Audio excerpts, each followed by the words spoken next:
Salut les gars, pour moi c'est toujours le même jour. Je vous ai présenté il y a quelques instants le Huawei PR10 TT bleu magnifique pour les tombolas. Et là, on va vous présenter le deuxième. Bon, évidemment là, il y en a qui vont dire ah c'est facile là. Il a pris la même boîte, il change la carrosserie, il dit qu'il y en a deux. Bouge pas, bouge pas. Hein? Regarde. Parce que moi, c'est un truc que j'aime faire. C'est énerver ces gens-là. Je suis une patience sans limite pour leur casser les pieds. Là. Tu vois? Ça, c'est le numéro 1. On va te le laisser bien là au visu. Le numéro 2, donc, a aussi son petit chargeur automatique avec en cas de besoin. Si tu n'en as pas besoin, quand tu gagnes le véhicule, tu le signales. On a une radio avec Sen Racing. Pour le Sen, je l'aime pas trop parce qu'elle n'est pas assez précise, surtout sur la direction et le trim de la direction. Mais sur les petites machines, ça pose aucun problème. Les batteries sont dedans. Comme toujours, offert par tonton Benjamin. Le chargeur de Greg le Belge. La machine vient de chez Projo High Tech. Et la peinture LB Painting. Toutes les machines aussi, bien sûr, il y a la planche de décal avec, il y a la notice, le carton d'origine. Si on n'a pas pris les RTR, c'est parce qu'on voulait préparer notre sauce, tout simplement. Hein.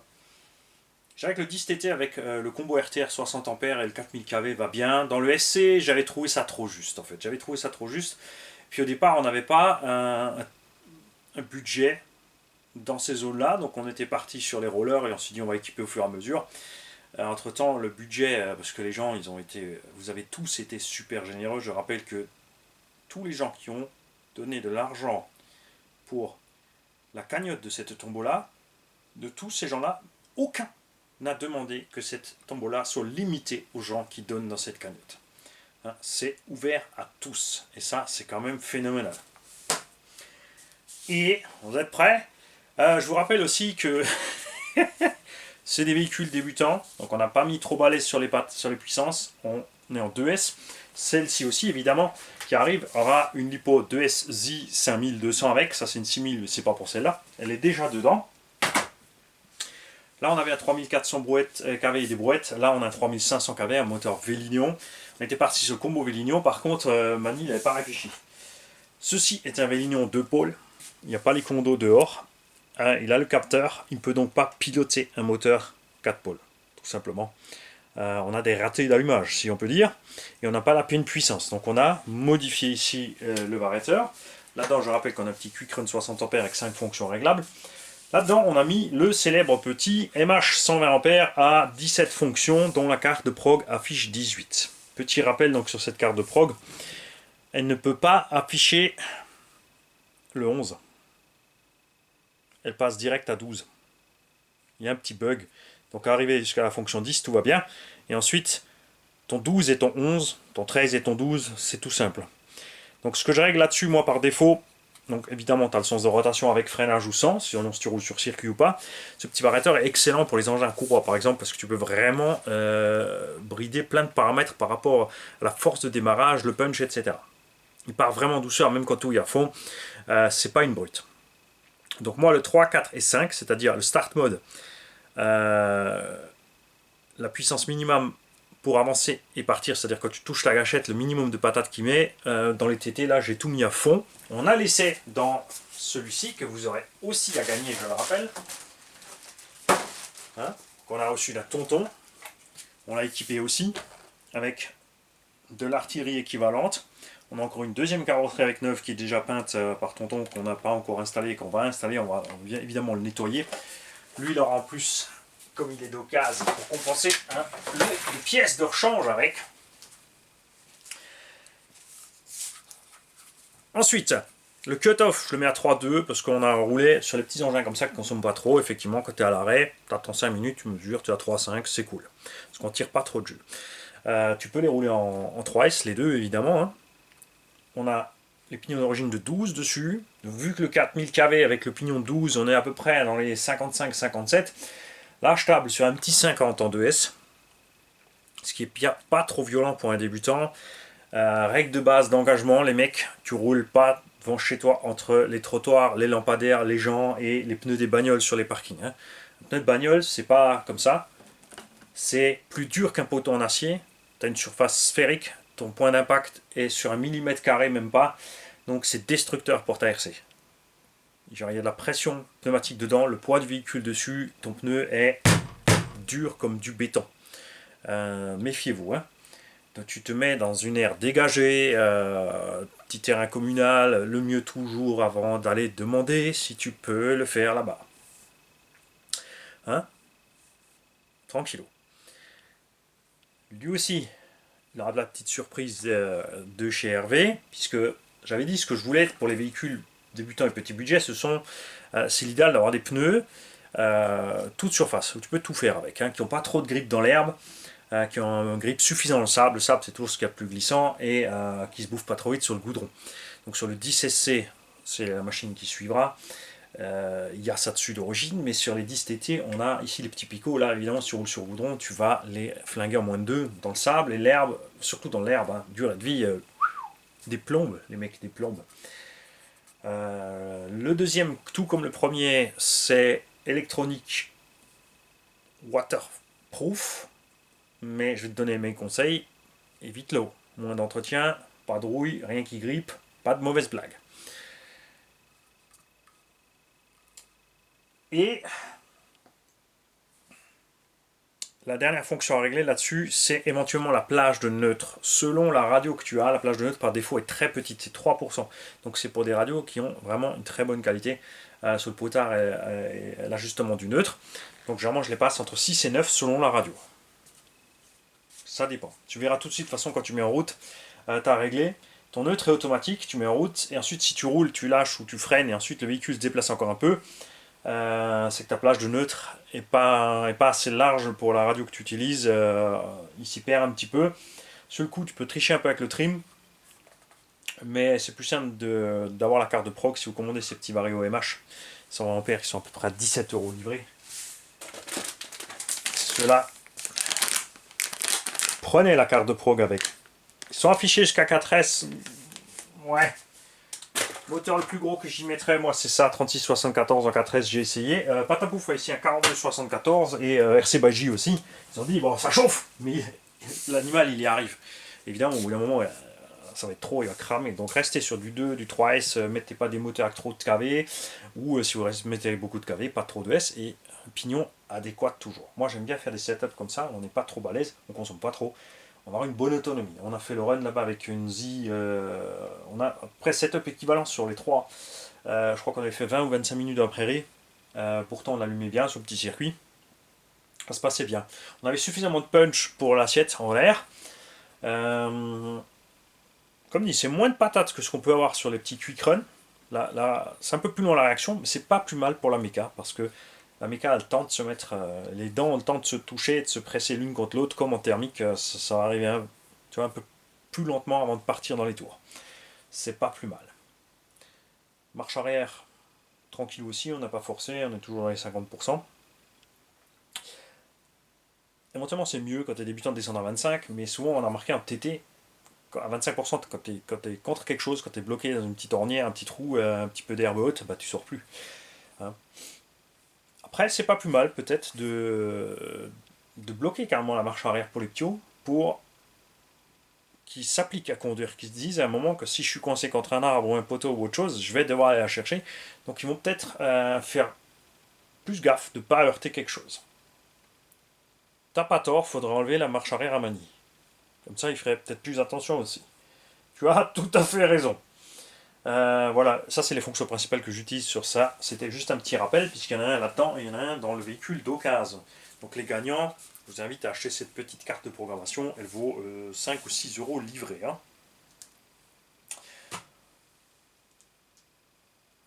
Vous êtes prêts? Voici le vert. Ça, c'est le numéro 2. Hein? Attends, on va enlever le carton de là. On va les mettre face à face. Ou face à face. Hop. Donc la machine aussi préparée par tonton Julien. Partie donc sur les mêmes bases de réglage de suspension et de diff. Hein, que ça le fait quand même. C'est moelleux, c'est poète. Évidemment avec le nain, on n'a pas pu s'empêcher d'avoir des idées, hein, puisque c'est le Hobo Hyper 10 TT, on s'est dit on organise un sein en silicone avec le téton au-dessus, 10 TT. Et ouais, non mais t'inquiète, hein, le niveau il montera jamais ici. Chacun a su sa petite déco personnalisée. Là, que le bleu, on a mis les stickers orange. Là, avec le vert, on a mis le rouge. Il y en a d'autres livrés avec, donc chacun fait comme il veut. Si ça lui plaît pas, évidemment. Il y a les stickers pour les vitres. Si tu veux masquer les vitres, il n'y a aucun problème. Là aussi, on a laissé la carreau basse, puisqu'on a fait pareil. On a mis le Vario sur le support cerveau. Ce Vario est plus compact, parce qu'il a des condensateurs externes. Donc, c'est comme la vérité ici, les condensateurs sont ailleurs. On n'a pas eu besoin de couper la languette, on a pu le décaler suffisamment loin. On a mis la même boîte radio, commandée aussi par tonton Julien. Le bouton on-off est au même endroit aussi. Tu vois, même là, vitre arrière découpée, tu arriverais à, dans les deux cas, à mettre en route par l'arrière du pare-brise. Perso, je préfère le laisser dedans à cause de la rigidité de la carreau, hein, pour aider le global. Là aussi, on a la petite mousse dessus. La boîte radio montée pareil. Vario ici. Câblage, on a fait un peu différent parce qu'il est un peu différent celui-là. Là, on sort sur le côté avec les câblages moteurs sont un peu plus longs. Alors pourquoi j'ai pas tout raccourci? Parce que moi, en loisir, souvent j'utilise le combo. Des fois, voilà, tu as assez roulé avec une voiture. Alors je l'avance sans l'équipement parce que j'ai besoin d'équipement ailleurs, ou je la garde pour pièces, et je préfère avoir des câbles trop longs pour pouvoir utiliser mon équipement n'importe où sans devoir ressouder des rallonges ou autres. Tout simplement. Là aussi, donc variateur collé ici sur la platine, le petit rilzin autour qui n'est pas serré comme un âne, qui est juste là pour éviter que le Vario aille se balader en cas de besoin. On est juste à ras aussi avec la direction, ça touche pas. Donc pareil, même sentence, on touche pas la carrosserie ici avec le palonnier de cerveau.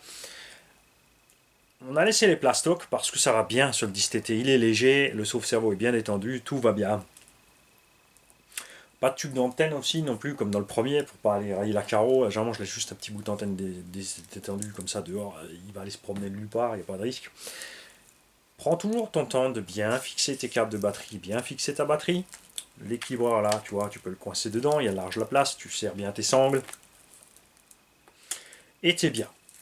Petite chose que j'ai oublié de préciser sur le premier, c'est que le pignon 12 livré avec est en axe de 3,17.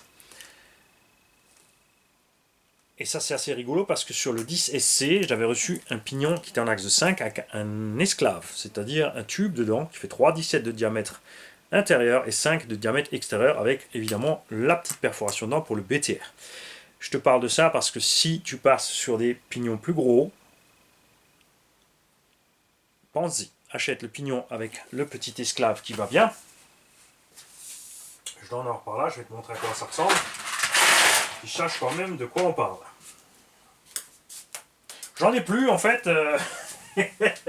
Utilise Google Images et trouve. Voilà, c'est ça. Ce simple petit truc te permet de passer un pignon, parce que c'est standard en 1/8. Tu as du module 1 et un axe de 5. Et ces petits machins ont des modules 1. C'est des pignons métal quand même. J'aurais préféré du plastique pour le silence, personnellement. C'est vrai qu'ils sont assez bruyants, ces petits Obao sortis de la boîte. Donc comme dit, tu pourras largement, je te le garantis, en 2S monter sur des pignons de 15 sans s'y réchauffer et forcer sur les moteurs. Tu peux expérimenter plus, mais après, surveille ta température, fais gaffe. Hein. Comme dit, 15, ça passera doigt dans le nez, il faut 2 kg. D'ailleurs, ça c'est l'autre truc qu'on va voir. Là, on était à 2 kg 100. Là, le Vario est un peu plus compact. Bon, tu me diras, les condos sur dehors, ça va pas bien changer grand chose.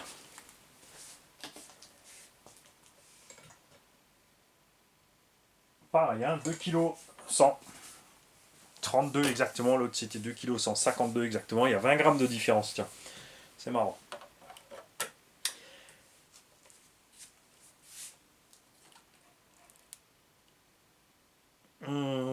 Si jamais tu impactes et tu arraches un train, ou tu plies une cale de train, tu découpes bien un axe ou autre, n'oublie pas qu'il y a des petites cales plastoc ici. Donc reste bien là où c'est craché le véhicule, va voir sur place, n'essaie pas de te sortir de là, n'essaie pas de revenir, fais pas ton manie, ni ta fripouille, reste sur place, va voir le lieu du crash et inspecte le lieu du crash pour trouver tes pièces. Il y en a quelques-unes encore livrées avec, il existe un petit lot chez Obao, donc bien sûr elle sera dispo chez Projo High Tech, ou si c'est pas dispo, n'hésitez pas les mecs, vous prenez la notice, vous avez la référence, vous mailez la référence pour faire votre commande. Hein, c'est très simple. Là, on est un peu juste avec le... Voilà, hop. L'autre, c'est vrai qu'on n'avait pas fait tourner.